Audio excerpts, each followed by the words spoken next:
Hey, folks and Awakening Truthers. I have a wonderful, very special guest today. She's a victim of the Malibu fires almost 3 months now ago, on the same date as the campfires, are calling it, up in Paradise. Lori is with us. She has two children, young adults that are with her. She cares for. And then the day of the event, she had to flee with only the clothes on her back, and she's been holed up in a hotel room for almost 3 months. And she's been trying to get help from FEMA. She's been trying to get help from Red Cross. She's been located some 40 minutes away from Malibu, so it's very difficult for her to have connections with friends and people that are back there. And she's been trying to get herself out of the hotel and into someplace livable, but she has not been able to get any help from anybody, and it's going on months. And a kind person has been helping with the motel room costs, but FEMA and Red Cross have been absolutely impossible to deal with it. You'll hear from Lori and her incredible story about getting out of Malibu. So we're here to try and get the story out. We're here to try and find some ways to help Lori and her family. And Lori, I really appreciate you being here. I'm very sorry you're having to go through this, but I appreciate that you're staying strong and you're wanting to tell your story, because these stories are very critical to archiving and understanding what happened on that day, November 8th, 2018, and why there is no one helping all the victims, not only of Paradise fires, but down in Malibu as well. They've pretty much been forgotten, but we haven't forgotten you. So Lori, welcome. And how are you, Lori? How are you doing? I'm just really tired, stressed out, but thanks for asking. And understandably, and if you could just speak a little bit louder when you talk, but so let's talk about your current situation, that you've been in a hotel room since right after the fires, and like 40 minutes away in Oxnard from Malibu. And what's that been like for you? It's just it's so hard to encompass the mental state of everybody, the shock of the fire and then being stuck in a hotel room with three dogs, one a Rottweiler, a cat, and my two adult children who have special issues. One of them has severe anxiety issues, and the other has his own set of issues. So it's been really, really difficult, and it seems to just be banging on my brain harder every day.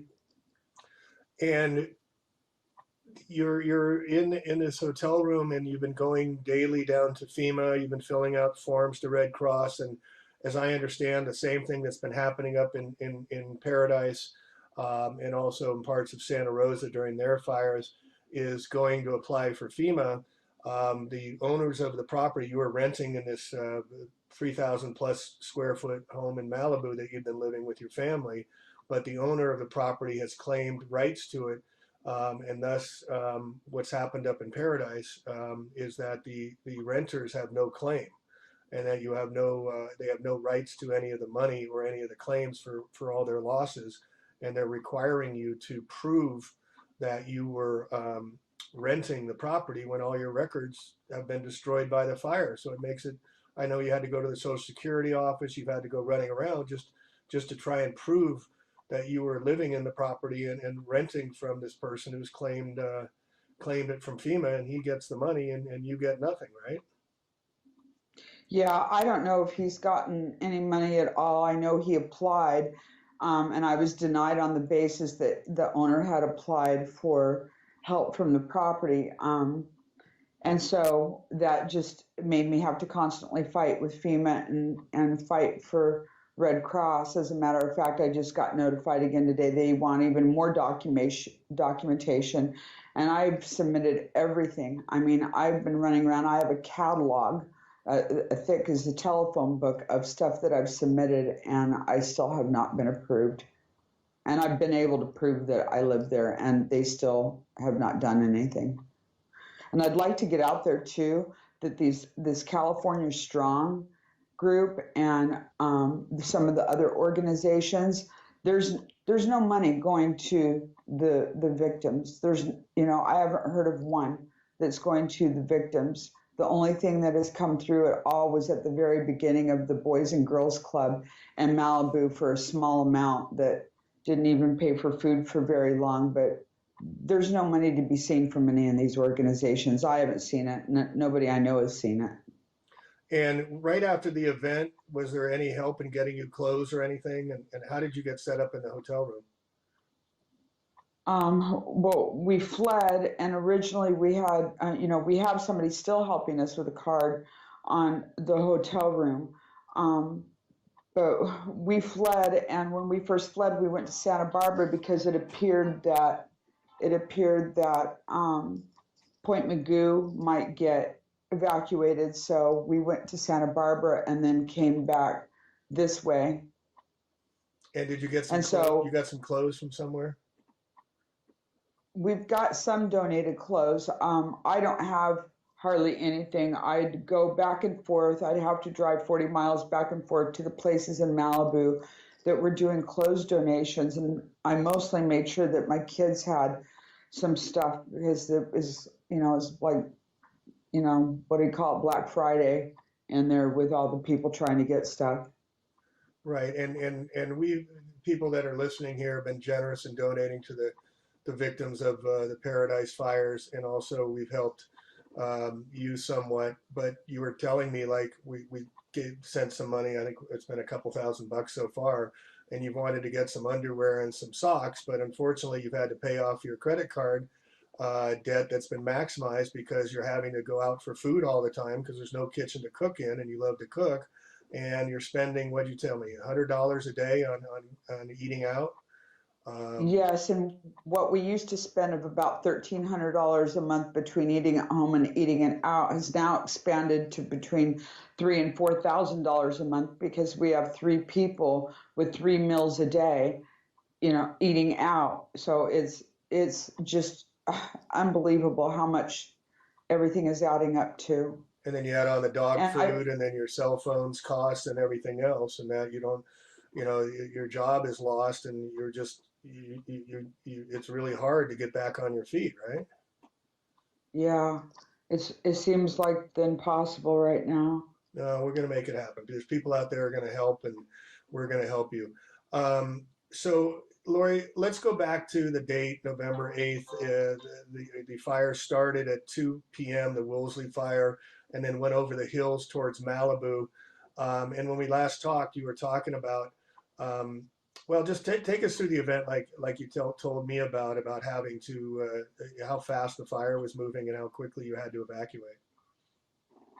Yeah, when I went to bed, the fire was quite a ways away from us. It was over the hill and hadn't even touched Westlake area yet. So I felt safe to go to bed because we'd been evacuated before and I was returned, and we weren't even on evacuation notice at that time. So I went to bed about 4 or 4:30 because I was watching the fires over the hill.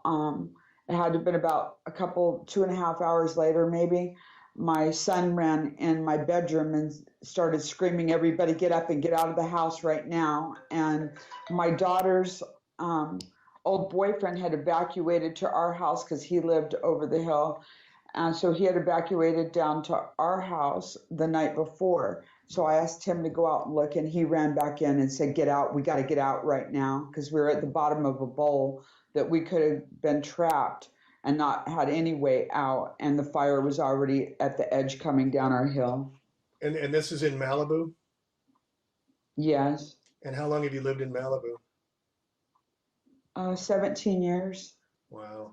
And so what time of day was this? This was in the morning of the day after the It was fire started? really, yeah, really early. Were you given Maybe, any maybe I warning? didn't look at the clock, but maybe 6:37. So break of dawn. And were you given any warning? Was anybody calling you? Were any TVs warning about these fires that were moving so fast? No, and there's a lot of talk and issues. There's a lot of angry people. There were no bullhorns, there were no helicopters, nobody was knocking on our door. The city had really mismanaged everything, and there's some big talk in town about that right now at city meetings of a petition to remove the city manager. The firemen were actually told to stand down from the fire. So it was just a mess. It was complete Why were the chaos. firemen told to stand down, as you understand it? From what I understand, that they had called in a bunch of different firemen from Los Angeles County, and they didn't know the terrain, and there wasn't cell service in a lot of the areas, and they were running off of Thomas guides, and they didn't know the terrain, and they weren't going to risk their lives. But Malibu had these fires before. They should have been prepared. They should have had they've had evacuation drills, yet they failed miserably to help anybody. From what I'm hearing, same thing happened in Paradise. And so 6:30, 7:30 in the morning, your son and your daughter's ex-boyfriend comes in and says, "Get the heck out." So what did you do? Um, I I bolted out of bed. I went in and I grabbed 2 boxes of documents and threw my suitcase on the floor.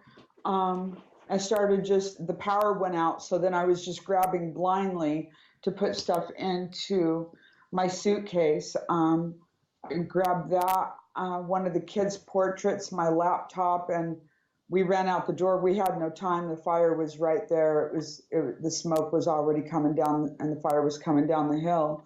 So, do you want me to go into the rest that happened, Jamie? Yeah, so you left, and what I want to get into, you're talking about you had to head on the Pacific Coast Highway and there was no police, there was no firemen escorting you or showing you a way out.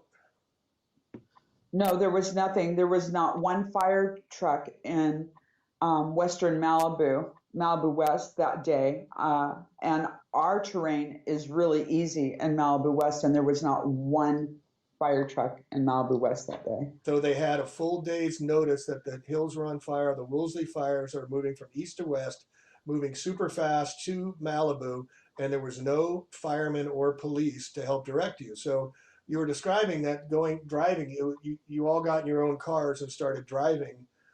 South, was it, on Pacific Yes. Coast? Well, first we went up our driveway and we hung a right out onto our road. And when we got to the end of the one road to turn a right on Bush, the fire was at the hill right there. A great big huge DC-10 plane came out of the sky, and I thought it was going to hit the hill. I thought that the Santa Ana winds had grabbed a plane and it was going to crash. And so my son, who was in front of me, slammed on his brakes. I locked up mine, and my daughter behind me and her ex-boyfriend behind her, because we thought it was going to crash into the hill. And at the very last second, it pulled up. It just scared the daylights out of us, and it pulled up. And so we hung a right out onto Bush. And when we got to the end of Bush, we hung a left onto PCH to go towards Santa Monica, and it was bumper to bumper traffic. We couldn't move. So I got out of my car and knocked on my son's window in the front and asked him if he had gas, and he said yes. So I went behind me and I knocked on my daughter's window and asked her if she had gas, and she said no, and she started crying. And I said, no, you have technology in your car. How many miles? And she said, none. I'm on zero. And I just motioned to her ex-boyfriend behind her to whip around, and then to her and my son to whip around so we could go north and head north. I told them to meet me at the Trancas gas station there, and I was going to go back to the house because I forgot everybody's medication. And my son tried. You went back to the house after evacuating it because the fires were so close? I did, because I realized that the fires were going to most likely burn down the pharmacy and the doctor's office, and I knew that there was no way that a new doctor that we'd never met was going to prescribe all this medication that everybody needed without some kind of backup. So, This you is know, your my children's daughter had medication in order for them just to cope with daily life, right?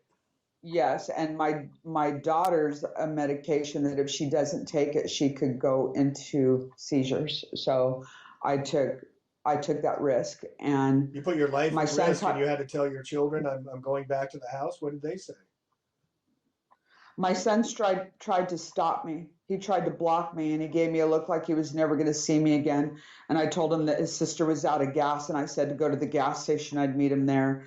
So they went north, and I went back and went back up Bush. And by the time that I got to our street at the end of Bush to hang a left, the fire was already on our street, starting at the corner of our street, and I just went through it. I thought I was going to blow the engine on my car, as fast as I was going because I was so scared. And I went down our driveway. I ran in, fiddling with keys in the dark to get the medication, the keys to the medication cabinet. Got the medication, grabbed my daughter's cross, and headed back up the long driveway. And by the time that I got to the top of the driveway, it had already started down our street and was getting closer to our house, so I couldn't go the same way and had to go left and go down Guernsey and took a right on PCH to get to Trancas. And then when I got to Trancas gas station, they were waiting for me, and the power was out at the gas station, so my daughter still had no gas. So I was very afraid and told them, I told my son that he was going to lead and I was going to cover her on the left side, and her ex-boyfriend was going to go behind her so nobody would hit her because we were going to have to drive through the huge plume of smoke that made things really hard and not as much visibility, and very scared. And we did it, and we caravanned around her in case the fire got right there too closer. She ran out of gas, so she could pull over and distribute the animals between our cars.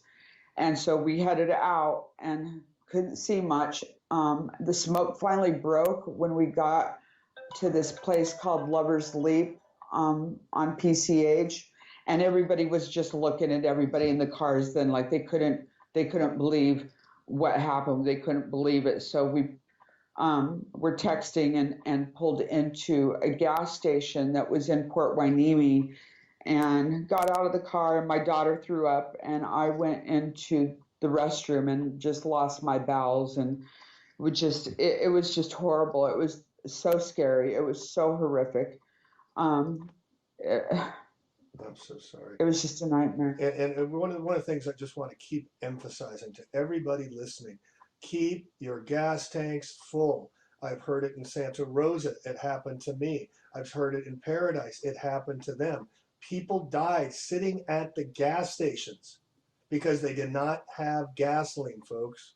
It's really critical because you don't know when these attacks are going to come, and they're not going to warn you about it. Keep your gas tanks full. So you headed south on Pacific Coast Highway. Then your daughter ran out of gas, or was out of gas. So you headed north to find a gas station. Gas station is shut down, and now you got to bolt through the whole fire scene in order to get through to live. And you made it through. Did your daughter make it through with the gas? Was she find a gas? She found a gas station. Yeah, she ran out of gas right when we got to the gas station in Port Hueneme. So someone was looking out for you a little bit there, at least, huh? Yeah, I think God just set an angel on my shoulder that day because it was pretty scary, and we had a couple lucky breaks there. So then what did you do then next? Everybody decided, we all talked, and everybody decided that we should go ahead and head further north because the story is that they were going to evacuate Point Mugu. So we went to Santa Barbara just to kind of lay low and see what was going to happen. So we went to a motel in Santa Barbara. Have you been back to your home since, or what was your home? I've been back twice, and I've decided that I'm not going back anymore because it's affected me so bad physically the both times that I went that I literally got physically sick again, and there was nothing left of the house. I went and looked around. There was none of my deceased mother's stuff, none of my deceased brother's stuff. There was none of my baby box stuff left. I thought maybe I'd find some memorabilia of something. It looked like a nuclear bomb had hit our house. I've never seen anything like it. It was just, everything was completely, there was nothing. There was nothing but the caissons that were left standing up. There was How about nothing. the other homes in the area? Were they all hit too, or were there some spared? There were only two houses spared on my street. All of entire Malibu West was just completely destroyed. A lot of other places in Malibu too. I've never seen a fire like this, and from what I'm hearing, there's never been a fire that was hotter than this in history. Yeah, this is the new abnormal, they're calling it. And just one more thing, back to this plane. So you're driving north, or you're first leaving out, and so you were driving with your son, and he had to slam on the brakes because you said the plane was blue. It was like a C-110. Uh, It was bright, like a bright royal blue, not a baby blue, but a bright royal blue plane. and so that could have possibly been dropping fire retardants, but as we've not seen in the Santa Rosa fires, we did not see in the Paradise fires, and I'd be wholly suspect if that would happen down there. We're not seeing any fire retardant tenders coming in and spraying over the fires. Helicopters, but no ex Evergreen airplanes that were supposed to be helping us put out these fires. And they say, well, we can't see because of the smoke, which is total baloney. It's called GPS, and they can see through the clouds. They have the infrared technology. They can see very easily. So that's just another huge lie. So you have your Yes, children. in the past, when we've had fires in the past that have been, small fires, we've had aircraft, helicopters, and stuff that you can see going from the ocean to the different spots that are putting out the fires.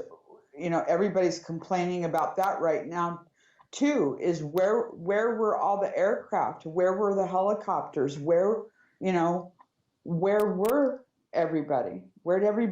There was no help. Especially a day after the event started. I mean, it started the Woolsey Fire, Thousand Oaks, and then it goes over to Malibu. I mean, you should be able to record the fire's movements, track it, and then give everybody enough warning. Get your fire retardants, get your planes and your helicopters out there, and put the damn thing out.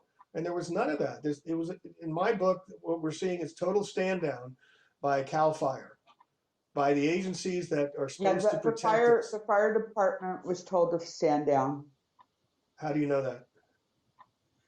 If you look, there's a journalist that is in Malibu. She's on the Malibu Local. There is an article out right now by Paul Taleb, I think how you pronounce his name, and he just interviewed the city manager and another council member, and they admit that they were told, that everybody was on their own. They flat said in the article that everybody was on their own, and so there's actual firemen that don't want to give their names, but they've said that they were told to stand down. So I can't even believe it. They Well, I'm just going to let see. Malibu. We got to get a hold of that article because that's critical to the evidence as well. So, Lori, we're now at January 29th, so we're about a week away from it being 3 months since the event. Um, what are your plans? What are you going to do now? I don't know. I'm just trying to take it day by day here. I'm just trying to take it day by day. I keep trying every day. I'm doing something to work with FEMA. I just got an email from Red Cross asking me for more documentation. I mean, I have proved that we lived there, that my kids went to Malibu High School. I've had my driver's license, pictures of us. Just, I'm like, what do you want? I don't understand it. I actually got a letter from the landlord finally saying that we lived there because my lease burned and they're still not doing anything. Hmm. And so, you can't be staying in the motel for much longer. And so, one of the things that I'd like to ask any of the people listening here that are in the LA area or know anybody in the LA, Southern California area, if they have any type of lodging that could help Lori or two children and their pets temporarily until she can get going to get her out of this hotel room, please contact me. I'll put contact information as well, and also any donations that can help to get her and her family fed. and get them so they can just live day to day. Because if we don't help them, Lori's and her family may be another victim of people on the streets because there's no agencies that are coming to the help of these people, as we've seen in Santa Rosa. In Santa Rosa here, Lori, they just announced because they just cleared PG&E of fault for most of the fires up here, the Tubbs fire, that all of the people that had filed claims against PG&E through the attorneys now, PG&E has dropped all the claims. They're in the clear now. So all these people that were depending on getting compensation and getting remuneration and getting satisfaction from PG&E for the fires are now screwed as well.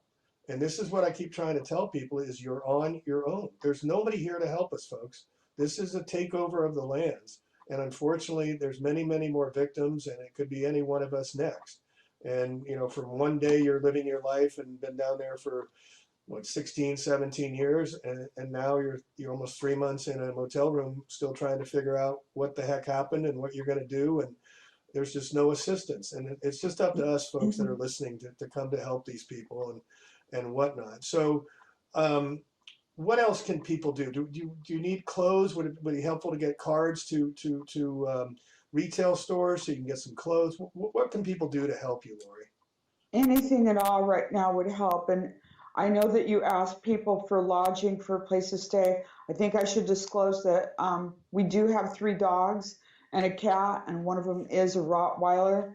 He's really sweet, but he is a Rottweiler. I know they get a bad rap. He's really sweet, but yeah, we anything at all would help. The help that we've gotten from um, you guys out there that have helped us, we wouldn't be eating. We wouldn't have been eating if it wasn't for your help. I mean, my son has lost about 15 pounds. I've lost about 11 pounds. My daughter's the only one that's staying with a stable weight right now. You know, I really, really appreciate and thank you so much for all of your help. I just I wish this wasn't happening to you, Lori. I'm so sorry. All right, so is there anything else you want to add or disclose or talk about before we wrap this up? I'm trying to think, just What gives because you what gives you hope right now, Lori? what gives me hope is my faith in God. I've leaned on God. I've never lost my faith in God, and I just pray every night. Somehow, by the hair of our chin, we've gotten this far. At least we've had some shelter, and some food help from you guys. And I just keep leaning on God. I just keep praying every day, and I'm trying. I get up every day, and I'm trying to get a hold of FEMA. I'm trying to get a hold of Red Cross. I'm doing everything that I can think of to do. I'm tapping the resources that I have, but it's getting very slim to none at this point of anything. So I really appreciate you guys' help. And I've been talking to you now for about 3 weeks or a month, and folks, I can attest to her getting up every morning, having to deal with what she has to deal with, driving 40, 50 minutes to go to the Red Cross, to go to Social Security, to talk to FEMA. I mean, they're just putting her through the runaround. And then her children, her son's going to school in Malibu, but that's being difficult. He has to drive. Eh, No, no? he's going to school. He's going to school out in Moore Park. Oh, okay. But they're just trying to get back to some sort of life. And so anything any of you can do, please contact me, and we'll get some whatever we can to help Lori get out of the hotel room, get a place where she can cook meals for her children, get her employed so she can start making some money, and get the children help as well with the animals as well. So anybody that's listening, anything you can do to help, we greatly appreciate it. And Lori, I really, really appreciate you getting on and telling your story.